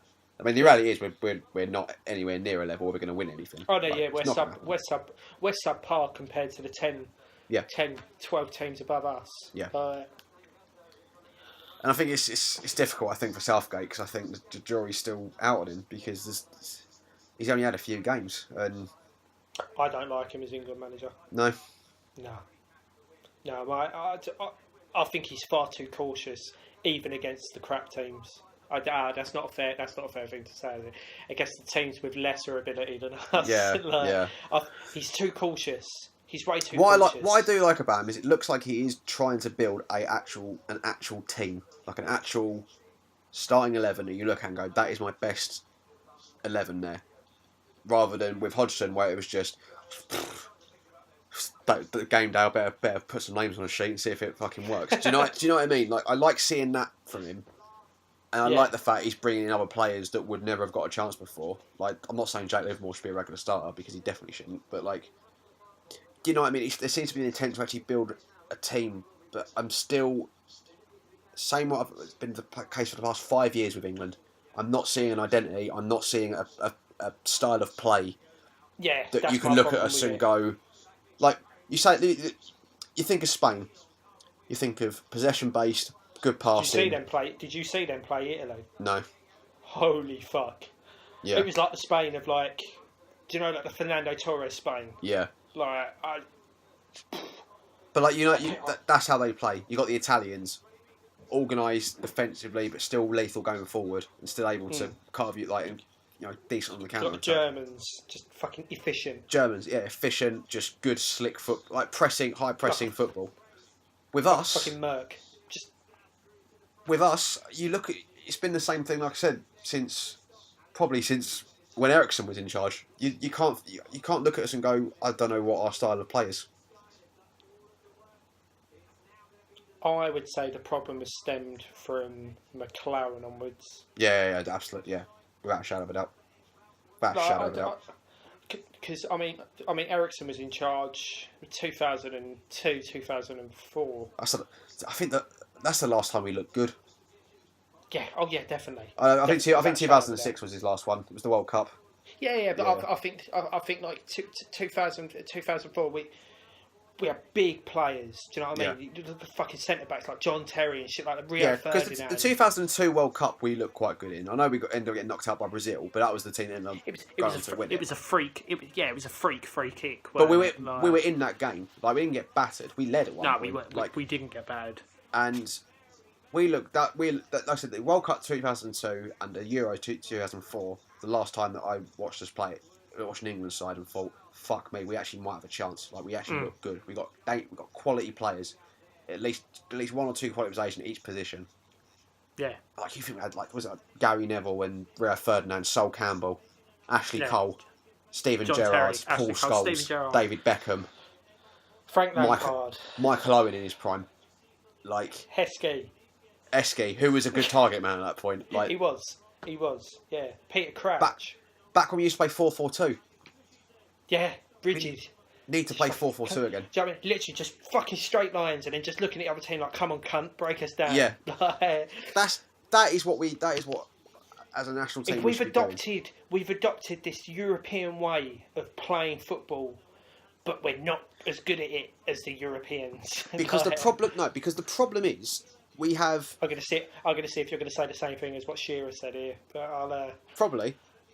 It's because the players that we have in the England squad play that system for their clubs, but with their clubs are a bunch of foreign European players. Yeah, you said it. You said exactly what Shearer said. Yeah, who can play in that system, and the players such as Sterling, who with a bunch of other flair players will fit in with that. Kane, who is a goal scorer inside the box will score you goals. He needs those players around to make that work. England, we haven't got enough of those players to play that sort of way. What we have got. We've got the players to play a 4-4-2, to play a counter-attacking 4-4-2. Could you imagine Harry Kane and Jamie Vardy at top of a 4-4-2 with Chamberlain and let's say Sterling? Oh no, sorry. Rashford. Let's say in a 4-4-2 as an actual white winger. Just imagine Chamberlain on one side and Antonio on the other. Oh. If we're playing 4-4-2, Antonio has to be your starting white winger. Has to be. Because if we're doing like a 4-4-2, we've probably gone a bit off topic from the actual game, but like I'm getting a bit excited thinking about what it would be like if we actually played you know how Leicester City played when they won the league that year, just a fat 4-4-2, sit back and hit him on the break, and you got Jamie Vardy up front, you got pacey as fuck wingers. Which is exactly how England used to play football. Yeah. That Michael Owen game against Argentina, that was it. Yeah. It was the perfect counter-attacking goal. Yeah. You know what I mean? We hit them on the break. Michael Owen just fucking left everyone for dead. Yeah. And we've got the players to play that system. Yeah, definitely. Arguably, we haven't got a Kante, but then again, arguably, I think you've got someone like Eric Dyer, who is a good defensive midfield player, good holding midfield player, who could play that role. Jordan Henderson, good box-to-box midfielder. Yeah. We got the players, definitely, 100%. To play that system, though, not this 4-2-3-1, 4-3-3. Like it hasn't worked for fucking ages. Go back to what you know. beating a dead Just horse. make it simple. Just make it simple again.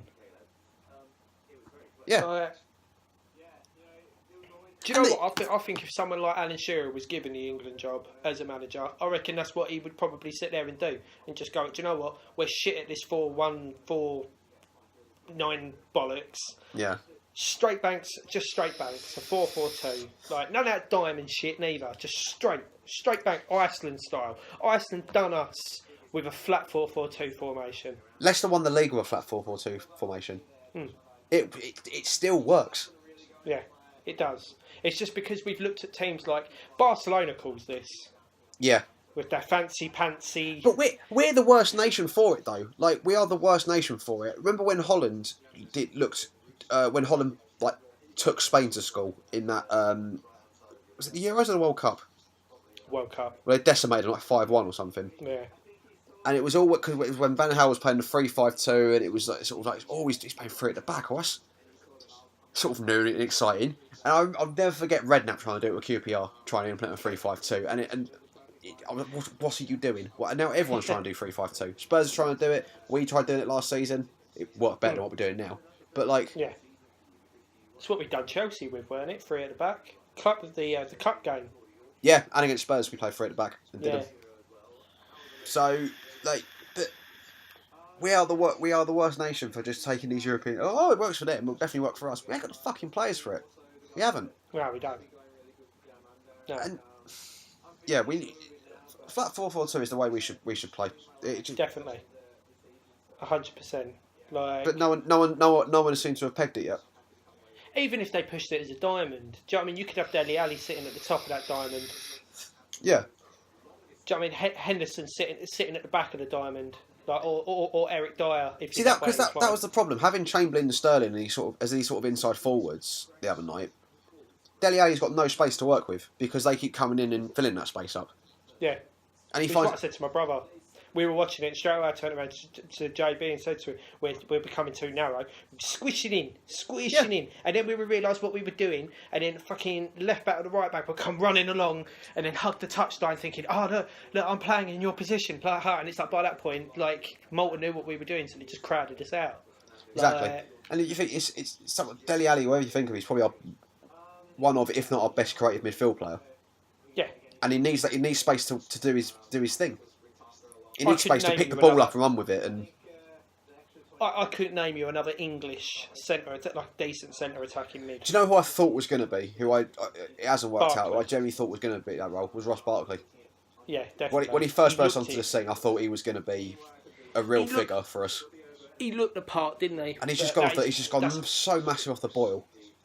I don't know what's happened to him, but when he first got a couple of seasons for Everton, and you thought, get him, get a bit more experience with him, get him in that England team, and like just really build him up, and he'll be a He solid looked like the player for us. reincarnation of Rooney in the making, didn't he? He looked like a young Wayne Rooney, just fucking fearless. Well, the comparisons I always heard about him was it was like a mixture of Gascoigne and Rooney. People used to say about I've heard people say about Barkley. I think the Gascoigne comment is slightly. Yeah. Yeah. Not my opinion, mate. That's what I've heard from other people at the time. Yeah.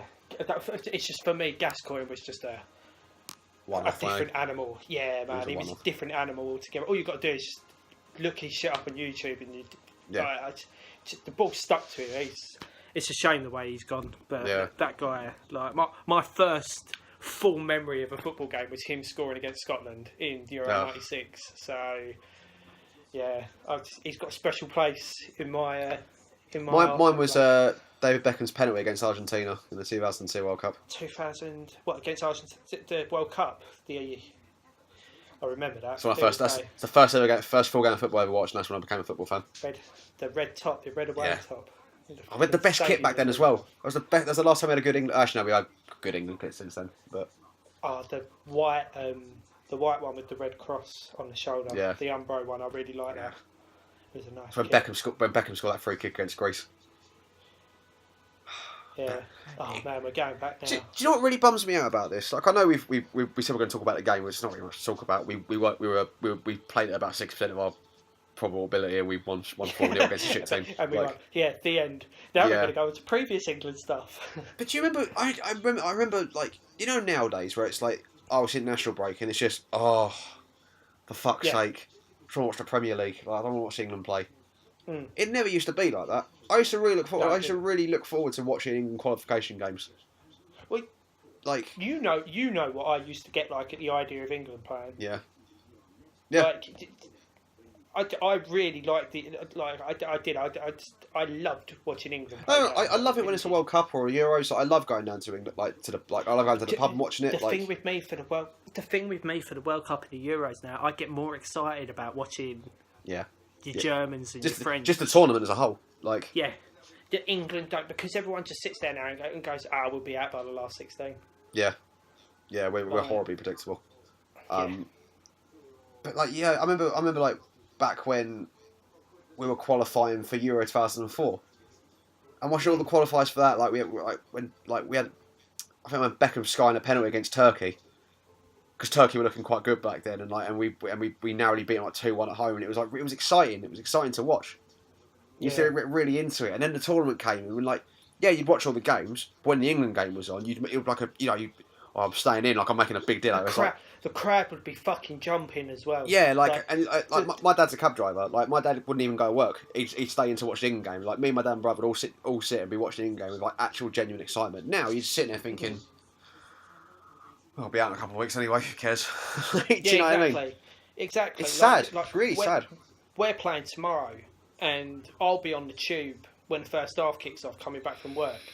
Now, if this was West Ham or the England of, say, like 10, 15 years ago, I would be pissed at the idea of missing that first half. I couldn't give a fuck. Do you know how many times recent months or years I'll be at home or whatever, and I was like thinking, oh fuck, England are playing. Yeah, the novelty's worn off massively. Yeah, massively, and I don't think it helps as well that like certain players just look like they can't be fucked in the first place. Yeah, me and my dad were talking about this earlier, and do you know what I would do if I was England manager? I'd scrap every fucking name that was on that sheet and just start again from the beginning. Yeah. Look at the Championship. I know I said it in the last video, but look at the Championship. Look at Wales. They're doing it. They're in the top 10 of the world rankings. We're not. We're like, what, 14th, 15th? 13th, I think. Yeah, no way should Wales be ahead of us. No way. Yeah. Not with the names we've got, but they are. Yeah. But, well, they've got Gareth Bale. It's one man. They play as a team. Yeah. That's the difference, though, isn't it? It's West Ham syndrome, mate. We've got a bunch of individuals that can't gel as a team. Yeah.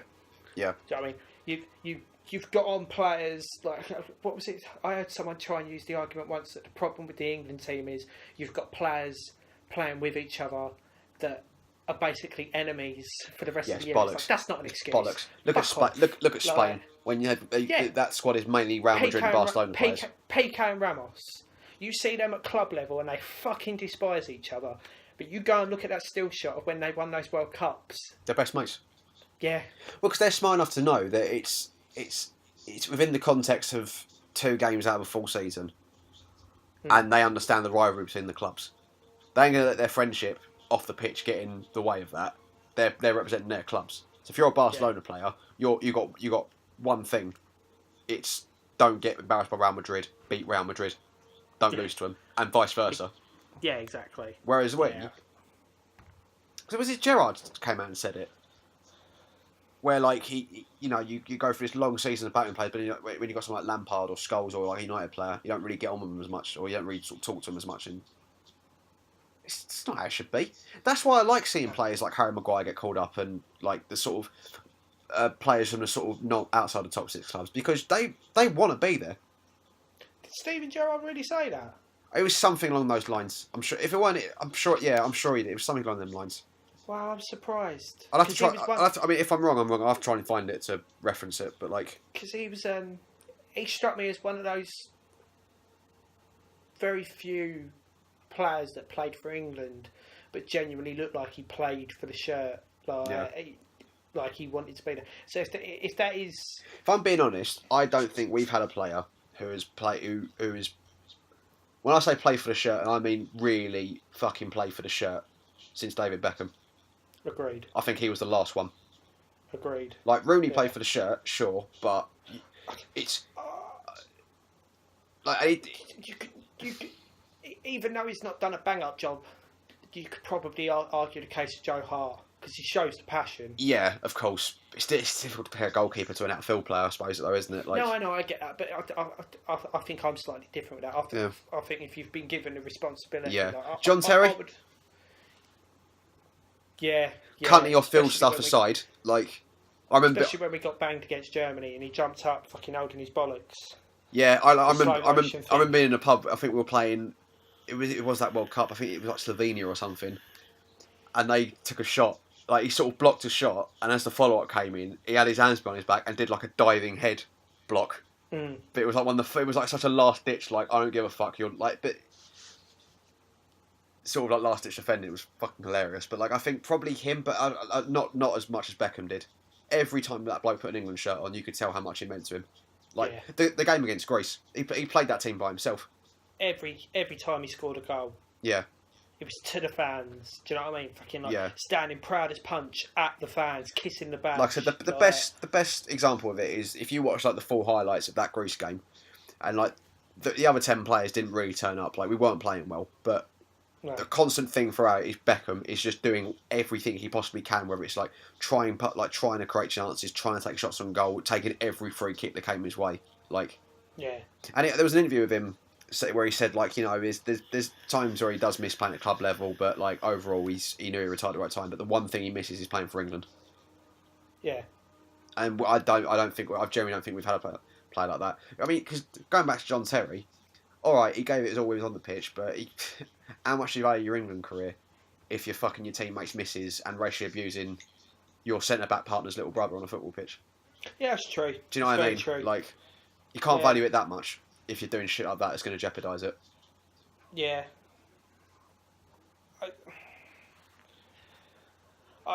It just sucks to watch because, like I said to you, I used to value England international so much. The amount of times I'll bug you about fucking England games, like, and text you about, "You watching the game?" Like, and you've not had a text from me regarding an England game now in so long. No. The last time we went Wembley, I've still got the ticket on my wall upstairs. Was it Switzerland? Norway, I think. Norway. It was Norway. It was Norway. Yeah. That was 4 years ago now. 4 years ago. And that wasn't very good. We won by a penalty. Yeah. I call Wayne really a wanker because we were right near the touchline. For 300 grand, you're gonna laugh. That was when we had the families in front of us in stitches. Yeah. But, see, I remember he did something that was just poor. Like, he miscontrolled a ball or something. Where we were quite behind the goal and quite close to the touchline. It was about an hour in. I had enough. Like, 300 grand, you're gonna laugh. Just had enough. But yeah, it's such a shame. It's like I said though. I think it's just because it's become such a formality with England. It's so predictable. Yeah. But this in June next year, we'll get sucked straight back into it. Oh, of course. Like I said, the tournaments it's more going into it now. I don't go with any optimism. It's just I hope we don't get embarrassed. Yeah. Like, I think for me now it's just watching the big guns. Yeah. Like Germany beating Brazil 7-1. We'll never see anything like that again. Like, what a fucking game that was. Yeah, I still every now and then I go back and watch the highlights of that. I remember being gutted about that because I remember I was, for some reason, I was going to watch it at the gym, but I was at the gym for about 5 minutes and I started feeling really ill, so I had to get picked up like from Romford because I thought I was going to pass out pretty much. Oh, blimey. And I thought, I better check the football score because it's only kicked off. Like, I doubt much has happened. It was like 4-0. No, 4-0, 5-0. It was mad. No, it was 3-0. By the time I got in, it was 5. What stuck with me out of that game more than anything was when, I think it was Willian scored the consolation goal. It was Oscar. Oscar. Sorry, Oscar scored. And fucking Manuel Neuer and 3/4 of that German team furious. going fucking mad because they just banged one and there were only 6 goals clear. Like, literally, like Neuer going off his fucking head, like because he felt like his defence had let him down. Yeah. Like, and it's like, you don't get that from England. You don't. We go 1-0 down and everyone just stands there and goes, better luck next time. There the Iceland game was the lowest point, probably since not qualifying for the Euro 2008. The only way it could get any worse now is if someone at the same calibre as like San Marino or something managed to beat us 1-0. Yeah, because it wasn't even the fact we lost. The fact we Iceland, you couldn't look at that and go they were lucky. They beat the shit out of battered us. Like they played the way we should. Yeah. Like it was a proper like.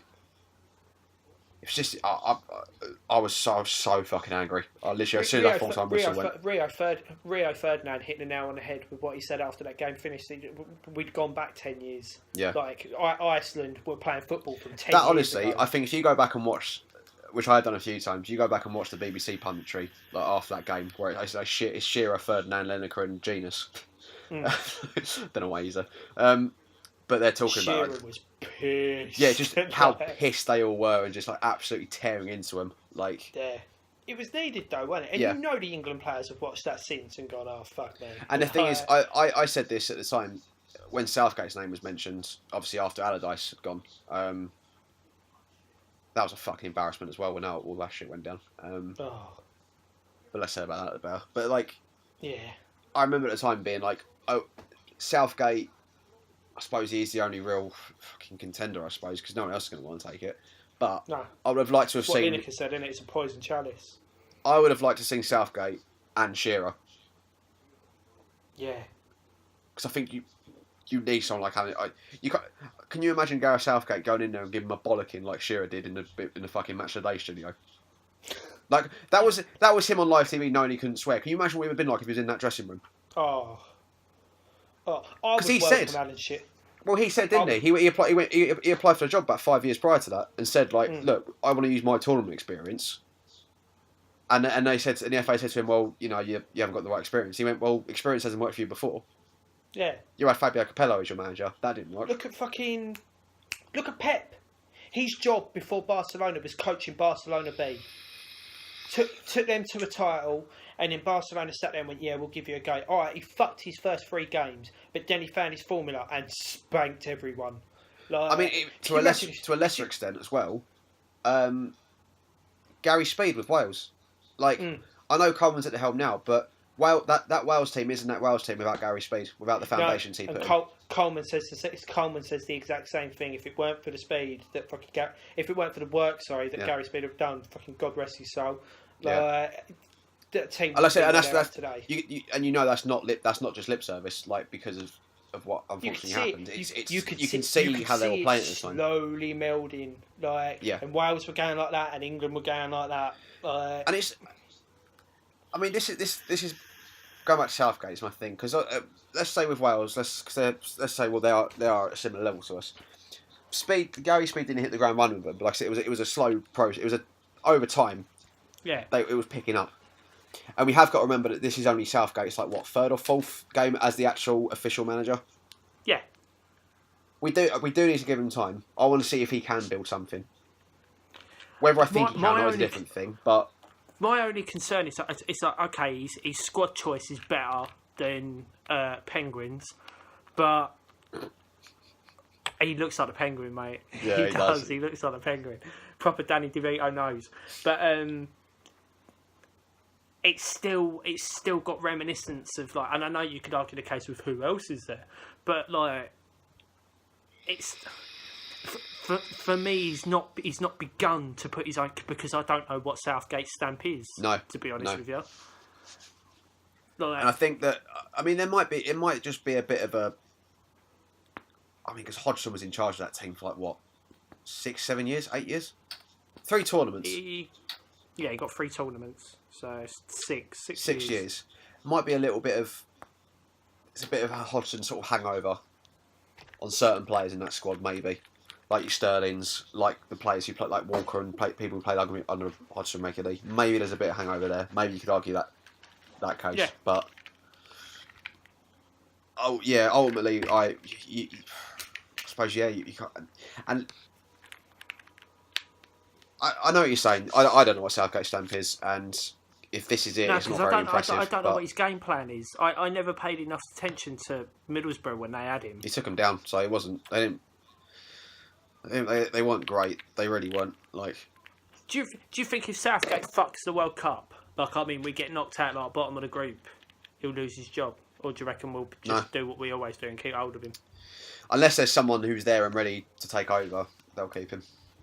Yeah, there won't be, though, will there? I mean, if we go at the group stages, well, they kept Hodgson after the World Cup. That was just as embarrassing. Mm.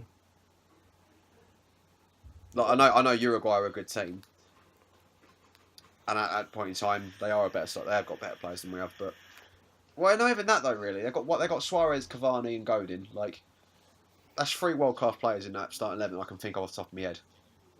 And it was an injured Suarez that done us as well. Yeah, with a Ponzi Steven Gerrard back pass that went wrong again. Yeah. Thanks, Stevie J. Yeah, I don't know with England. I think time will tell, man. I think the World Cups. That's when you can look at it and go. I feel very confident in saying that we won't see a World Cup winning England team in my lifetime. Yeah, yeah. That star we've got on our chest is going to be the only star that's there for quite a while yet. So it's like going back to what we said earlier. We need to form an identity of how we play, but unfortunately, I don't think it's going to happen with. I'm not saying that. So I don't want to sound like Paul Merson and being, oh, we've got all these foreign players coming over here. Like, do you know what I mean? Like, the Premier League. Even Shearer said it, didn't he? We've got a good league that's being propped up by seriously good foreign players. Yeah, and that's the bit of fact. Yeah, because really,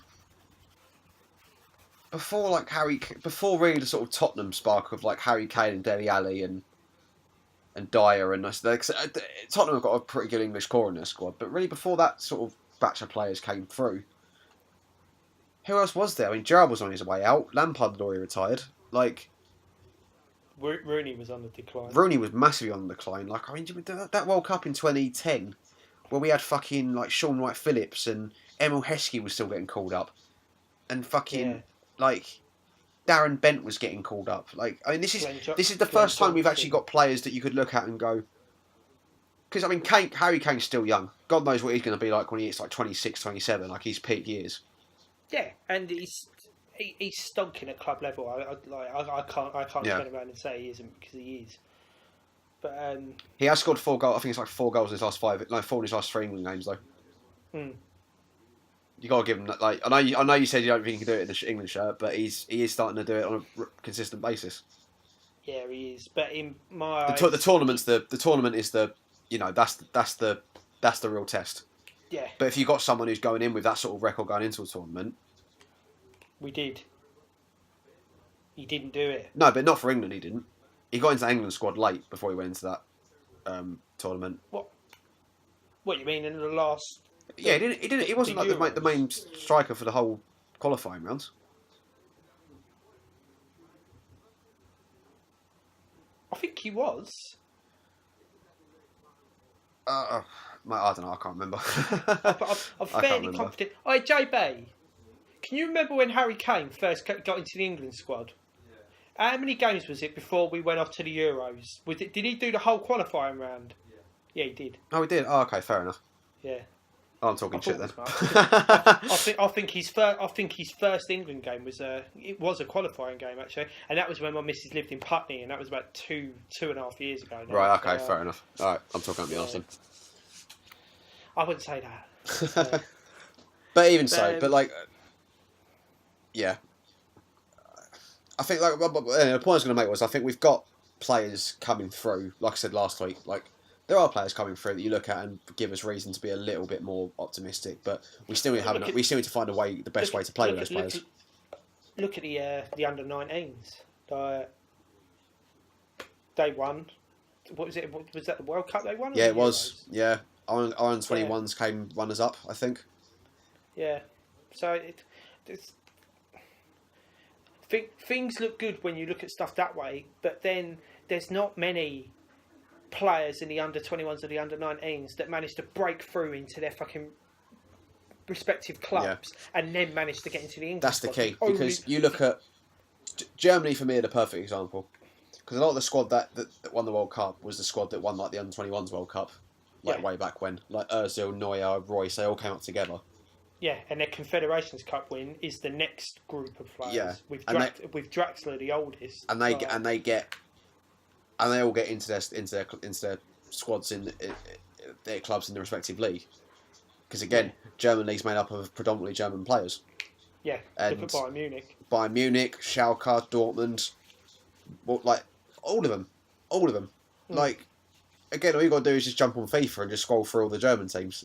Well, yeah, I think that's gonna wrap us up for the day. I mean, like I said, I mainly wanted to just get my frustrations out about this current circus at West Ham, which I think we have done fairly well. I was expecting DEFCON 1. We almost got you there, but we weren't. So yeah, it's only because it's getting quite late. I don't want to piss my flatmates off. Would have been good if I was there in person. I could have jabbed him a bit more and. Mate, if this was done like in a separate space where I had access to a few pints, then it definitely would have gone that way. But maybe another time. But yeah, we will be at the Huddersfield game a week from today. We mentioned it before. We are going to be doing some sort of filming thing while we're there. So Handy's going to be taking care of his little project. I'll try. Yeah, it ain't going to be like a fucking, it's not going to be a whole 5-minute video of us just filming our faces watching the game. It's just we're actually going to try and get some decent stuff. You don't want, people don't want to see my mug. But, no. I think the plan is for the rest of the Premier League games there'll be one video coming up, and then there will almost be like a vloggy kind of thing for the West Ham game instead, and then maybe on the walk back to the station or something we could talk, or we could dump it in the video afterwards. We can sit down and talk about how we feel the game went and all that kind of stuff. Yeah. But we'll decide that closer to the day. We should be good. It should be good. I don't know if the game will be good, but the overall experience hopefully will be good. So. Well, yeah. I mean, if there is protests against the board, we'll make sure. I mean, like I said, we're going to be looking into it.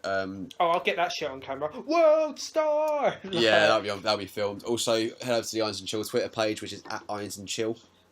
We are going to be sharing, obviously, the Just Giving link we mentioned about the flags and stuff. Because I think, from what I read, if it doesn't come into place for the Huddersfield game because of the way the security are at the ground, West Brom away they are thinking about doing it West Brom away as well, so there's still time to get a link out there and retweet it. And if you want to donate, feel free. If you don't have the money or whatever to donate, just share the link around, and that'd be good. Because or if you want to vent your fucking frustration, if you want to vent your frustration or have your opinion, fucking at us, Irons and Chill, at Irons and Chill, get involved. We always want even if you're not West Ham fans, if you're an Arsenal fan that's pissed off by what we talked about in the last video, what's going on with your club, let us know. Talk to us. If you're a Palace fan and you're getting sick of Andy slagging your club off, feel free to get involved. Fucking bring it. I'll have a chat with you. At me, mate. Fuck the Irons and Chill page. Just come at me direct. But it should be a lot of fun. We are looking forward to it. If you're a United fan and you're loving life, I don't want to hear it. Yeah, how do you feel about the England squad at the moment? What are your thoughts on Southgate and how England are doing going forward? Yeah. A lot of good discussions to be had, so feel free to get in touch. Yeah, anything football related. Just at us. Yeah. At us. We'll more than happily respond. So that'll do it from us for this week. Like I said, we'll be recording another episode on Sunday. Huh? That sounded really sarcastic. What? Yeah, we'll respond. Yeah, well, maybe. If we think you're worthy enough. Fuck's sake. Then honestly, it means come across that way. I'm just very tired. But yeah, that will do us. That will do us for this week. Like Andy said, we will be filming next Sunday and doing a Premier League roundup, and we'll be filming on Monday for Huddersfield game. So keep an eye on the channel for those videos. Obviously, episode 3, this episode. Go back and watch all of them. Fuck it. It's I think all 4 have been quite good in terms of what we've been talking about overall so far. So thanks always for watching, guys. That'll do it from us. Andy, any last words? No. One day you will. See you later. Laters.